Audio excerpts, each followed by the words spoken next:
Welcome to Daily Current Affair. Today is 10th of February 2023. The question is, who bags ATT Best Awards 2023 for 6th consecutive year? ठीक है, छठवीं बार लगातार छठवीं बार जो है वो ATT बेस्ट अवार्ड 2023 किसको मिला है? ATT का मतलब है एसोसिएशन फॉर टैलेंट डेवलपमेंट। ठीक है, कौन देता है इसको? USA देता है। ठीक है, तो 6th टाइम कंसेक्यूटिव टाइम मतलब कि पिछले 6 सालों से लगातार उन्हीं को ये अवार्ड जो है मिलता आ रहा है। ठीक है, एक्सेलेंस इन टैलेंट डेवलपमेंट मतलब कि टैलेंट को ज़्यादा से ज़्यादा जो है वो क्या कर रहे हैं? डेवलप कर रहे हैं। वो है NTPC। NTPC का मतलब क्या है? नेशनल थर्मल पावर कॉरपोरेशन, जो इंडिया की एक कंपनी है, गवर्नमेंट ऑफ इंडिया की कंपनी है। ठीक है, जिसको 1975 में बनाया गया था, नेशनल थर्मल पावर कॉरपोरेशन। उसको जो है association for talent development ATT USA best award 2023 का मिला है। छठवीं बार, लगातार छठवीं बार इनको ये मिला है। ठीक है, अब Vindhyachal thermal power station in Singrauli district Madhya Pradesh में NTPC का सबसे बड़ी कैपेसिटी का प्लांट है, जो कि 4760 मेगावाट का प्लांट है। अब जो NTPC है ना, नेशनल थर्मल पावर कॉरपोरेशन, ये कोयले से क्या बनाते हैं? बिजली बनाते हैं। ठीक है, इनका नाम है NTPC, तो ये कोयले से बिजली बनाते हैं। ठीक है, the total installation commercial capacity मतलब कि जो NTPC है वो कितनी कैपेसिटी की बिजली बनाता है? दैट इज 69,454 मेगावाट का ये बनाता है। इसका हेडक्वार्टर कहाँ पे है? न्यू दिल्ली में। इसके चेयरमैन एंड मैनेजिंग डायरेक्टर कौन है? That is Gurdeep Singh. Nearly 600 sea lions died due to bird flu outbreak in that is D Peru. So Peru में क्या हुआ है? पेरू में जो है बर्ड फ्लू नामक की एक बीमारी आई है, जिसकी वजह से 600 से ज़्यादा जो सी लायंस हैं, इनको हम सी लायंस बोलते हैं। ठीक है, इनकी जो है क्या हो गई है? डेथ हो गई है। मतलब कि 585 जो सी लायंस हैं वो मर गए हैं, और 55,000 जो वाइल्ड बर्ड्स हैं उनकी भी डेथ हो गई है। क्यों हो गई है? क्योंकि वहाँ पे बर्ड फ्लू वायरस जो है वो आ गया है, दैट इज़ H5N1। ठीक है, H5N1 जो बर्ड फ्लू का एक वेरिएंट है, उसकी वजह से ये सारी की सारी डेथ जो है वो हुई है। ठीक है, डेड बर्ड्स, जो बर्ड्स हैं उसमें जो मरी हुई बर्ड्स हैं उनमें है pelicans, different type of girls and penguin जो होते हैं पानी के अंदर, उनकी भी काफ़ी ज़्यादा डेथ हुई है। ठीक है, H5N1 को क्या बोलते हैं? एवियन इन्फ्लुएंजा भी इसको बोलते हैं। ठीक है, आपने नाम याद रखना है, एवियन इन्फ्लुएंजा, जिसका नाम है H5N1। ठीक है, इसको बर्ड फ्लू भी बोलते हैं। ठीक है, तो इसमें क्या है? ये एक वायरस होता है। क्यों, कहाँ से निकलता है वायरस? ये वायरस जो निकलता है ना, जैसे जो बर्ड्स होती हैं जिनको हम खाते हैं, फूड प्रोड्यूसिंग बर्ड्स, जो बर्ड्स जिनको हम खाते हैं like chickens, Turkey, quail, गुएना, fall, तो इनको जो खाते हैं तो उसकी वजह से क्या निकलता है? ये वाला वायरस जो है ये निकलता है। जो हमारे पास डोमेस्टिक बर्ड्स होती हैं और वाइल्ड एनिमल्स होते हैं, उनकी वजह से जो है ये वायरस निकलता है। इसको बोलते हैं एवियन इन्फ्लुएंजा।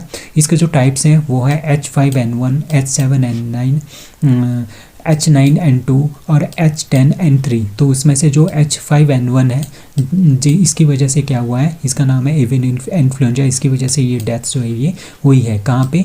पेरू में। अब पेरू कहाँ है? पेरू हमारे पास साउथ अमेरिकन एक कंट्री है। यहाँ पे देखिए, दिस इज़ पेरू। ठीक है, किसका? ब्राज़ील के ये पड़ोसी देश है। इक्वाडोर का पड़ोसी देश है, और चिली का भी ये पड़ोसी देश है। साथ में इसकी जो सीमा लगती है वो बोलीविया से भी लगती है। So Peru is the 3rd largest country in the South America. South America में तीसरी बड़ी कंट्री है। पहली बड़ी कौन है? सबसे बड़ी है ब्राज़ील। ठीक है, आफ्टर ब्राज़ील, और दूसरे नंबर पे अर्जेंटीना, तीसरे नंबर पे बिगेस्ट में आता है पेरू। प्रेसिडेंट यहाँ के हैं दिना ब्लॉर्टे, और कैपिटल है लीमा। करेंसी है न्यूवो सोल। ठीक है, मेजर माउंटेन यहाँ पे एंडीज़ पर्वत। ठीक है, जो ये एंडीज़ पर्वत है ना, यहाँ पे है एंडीज़ पर्वत। ठीक है, और यहाँ पे रिवर कौन कौन सी चलती है? अमेजन, उकायाली, मैड्रे डे डियोस, ये यहाँ की क्या है? रिवर्स हैं।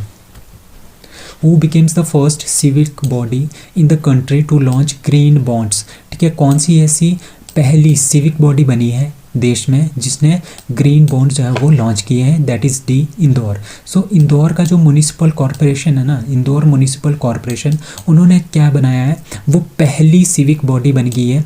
ठीक है, कैसी बॉडी बन गई है, बस फर्स्ट सिविक बॉडी बन गई है जिसने ग्रीन बॉन्ड जो है वो इशू किए हैं।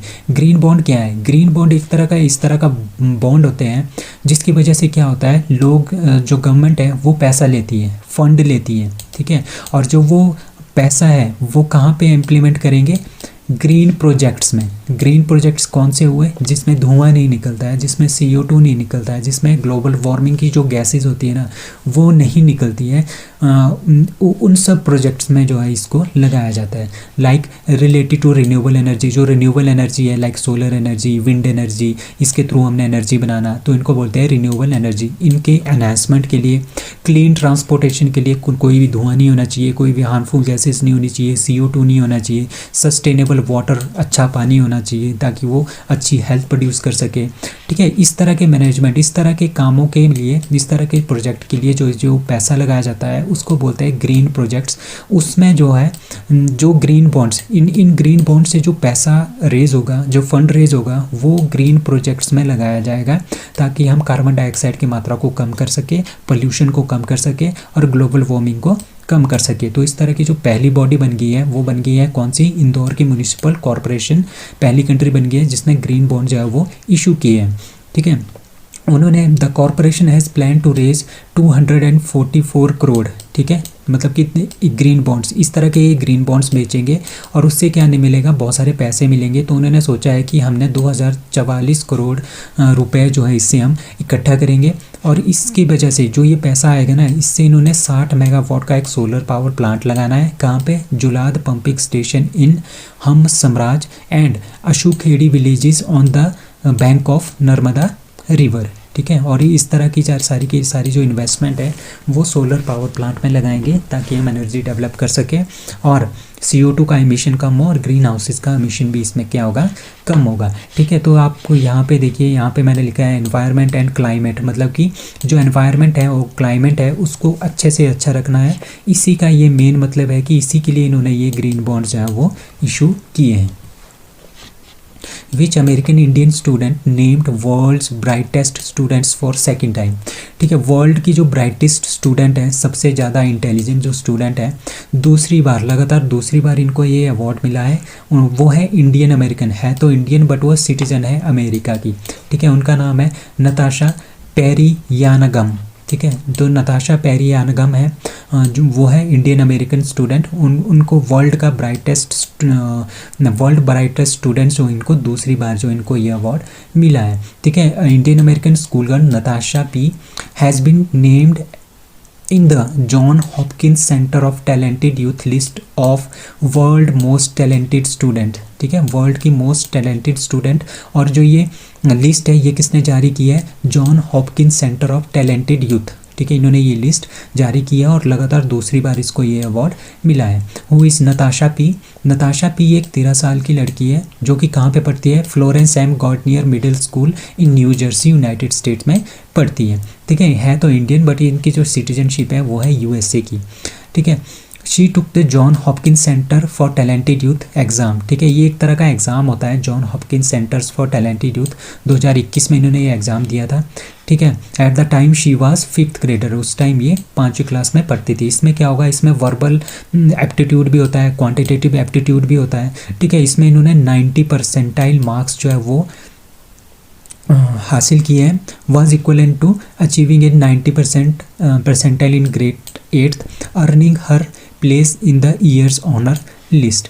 ठीक है, इसमें क्या है, इसमें 15,000 स्टूडेंट्स ने पार्टिसिपेट किया था 76 कंट्रीज से, उसमें से इनको पहला अवार्ड मिला है। इनका नाम है नताशा पेरियानागम।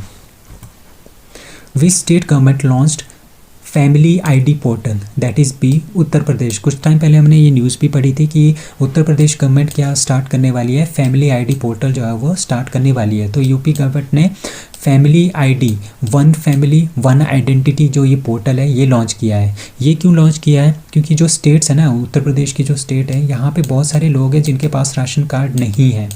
ठीक है, अब जिनके पास राशन कार्ड नहीं है, अब उनको अगर राशन देना हो, फूड देना हो, ठीक है, तो वो कैसे देंगे, ठीक है। उनके लिए क्या बनाया है, उनके लिए ये फैमिली आईडी पोर्टल जो है ये बनाया है। इसके थ्रू क्या होगा, इसके थ्रू जिन फैमिलीज़ के पास आईडी नहीं है ना, उनको ये आईडी बनाएंगे और ताकि वो स्कीम का बेनिफिट उठा। तो इसका मेन मोटिव क्या है, to provide free and subsidised ration, मतलब कि जो सारे के सारे लोग हैं जिनके पास राशन कार्ड है, जिनके पास राशन कार्ड नहीं भी है, उनको फ्री में और कम पैसों में जो राशन है वो प्रोवाइड किया जाए, ठीक है। किस स्कीम के अंतर्गत, नेशनल फूड सिक्योरिटी स्कीम के अंतर्गत, ठीक है। जिनके पास पहले से ही आईडी है उनको जो राशन मिलेगा ना वो उनके राशन कार्ड पे मिलेगा, और जो ये फैमिली आईडी उनकी बनेगी वो राशन कार्ड आईडी के थ्रू ही बनेगी। बट जिनके पास राशन कार्ड नहीं है वो नई आईडी जो इसमें बनाएंगे, ठीक है। It will create comprehensive database. तो इस तरह से क्या होगा, इस तरह का एक, जैसे सब लोग हैं, सब लोगों की अलग अलग आईडी बनेगी, फैमिली आईडी बनेगी, तो इस तरह से क्या हो जाएगा, बहुत सारा डाटा हो जाएगा। तो उनका एक कॉम्प्रिहेंसिव डाटाबेस भी बनाया जाएगा, वो भी उत्तर प्रदेश में ही बनाया जाएगा। तो ये जो आईडी है ना, इसको हम किसी और पर्पज़ में भी यूज़ कर सकते हैं। Like family member can use the ID to determine the caste, किसी फैमिली की कास्ट को डिटरमाइन करने के लिए, उनका बर्थ सर्टिफिकेट डिटरमाइन करने के लिए, मतलब कि बर्थ सर्टिफिकेट लेना हो तो उसके अप्लाई करने के लिए भी इसको हम यूज़ कर सकते हैं। तो फैमिली आईडी पोर्टल जो है किसने स्टार्ट किया है, उत्तर प्रदेश गवर्नमेंट ने। Urban 20 cities sherpas meeting begins at, that is C Ahmedabad. So अभी आपको पता है कि G20 का जो प्रेसिडेंट है दैट इज़ इंडिया, ठीक है। 2023 के लिए इंडिया इसके प्रेसिडेंट है। तो जितनी भी मीटिंग्स होगी G20 की, वो सारी की सारी इंडिया में होगी, ठीक है। तो इसमें जो अर्बन 20 सिटीज़ शेरपास की जो मीटिंग हुई है वो हुई है अहमदाबाद में। अर्बन 20 का मतलब है, मतलब कि जो सिटीज़ हैं, अब जितने भी हमारे पास G20 में 20 देश है ना, 19 देश है, एक यूरोपियन यूनियन है, ठीक है। तो जितने भी ये कंट्रीज़ इसमें G20 में आती हैं, ठीक है, उनकी जो सिटीज़ हैं, ठीक है, उन सभी देशों की जो सिटीज़ है उसके लिए, उसके डेवलपमेंट के लिए, ठीक है, उसमें क्या क्या करना है, इन्वायरमेंट फ्रेंडली बिहेवियर बनाना है उन सिटीज़ में, वाटर सिक्योरिटी, मतलब कि सभी को पानी मिलना चाहिए, अच्छा पानी मिलना चाहिए, क्लाइमेट फाइनेंस, क्लाइमेट जो ज़्यादा चेंज नहीं करना है, लोकल आइडेंटिटी, अर्बन प्लानिंग और एडमिनिस्ट्रेशन, डिजिटलाइजेशन, ठीक है। तो ये सारे के सारे जो काम है ये हमने करने हैं सिटीज़ में। कौन सी सिटीज़ में, जो ये G20 देश है ना, इन सभी की सिटीज़ में हमने इस तरह के काम करने हैं। तो इसकी एक जो मीटिंग है अर्बन 20 सिटीज़ की शेरपा की मीटिंग, वो अहमदाबाद गुजरात में हुई है। ये जो मीटिंग है ये किसने ऑर्गेनाइज़ किया है, union minister of housing and urban affairs ने एंड अहमदाबाद म्यूनिसिपल कॉरपोरेशन, इन दोनों ने ये मीटिंग जो है ये की है, ठीक है। इसका पर्पज़ क्या है, to focus on fostering solidarity between the cities to find common solution and the line overall objectives of the G20, ठीक है। तो हम आपने ये लिखने हैं जो भी ये water security, climate, local identity, urban planning, environment friendly, digitalisation, तो ये सारे के सारे काम हमने सभी सिटीज़ में करने हैं। तो ये थर्ड मीटिंग है जो कि गुजरात में हो रही है, विच is the part of the G20, ठीक है। तो इस तरह की क्या है, तो फर्स्ट मीटिंग, तो अभी हमारे पास क्या है, 3-4 मीटिंग्स और भी हो गई हैं G20 की। Like first meeting of international जो फाइनेंशियल आर्किटेक्चर की जो मीटिंग हुई है वो है चंडीगढ़ में।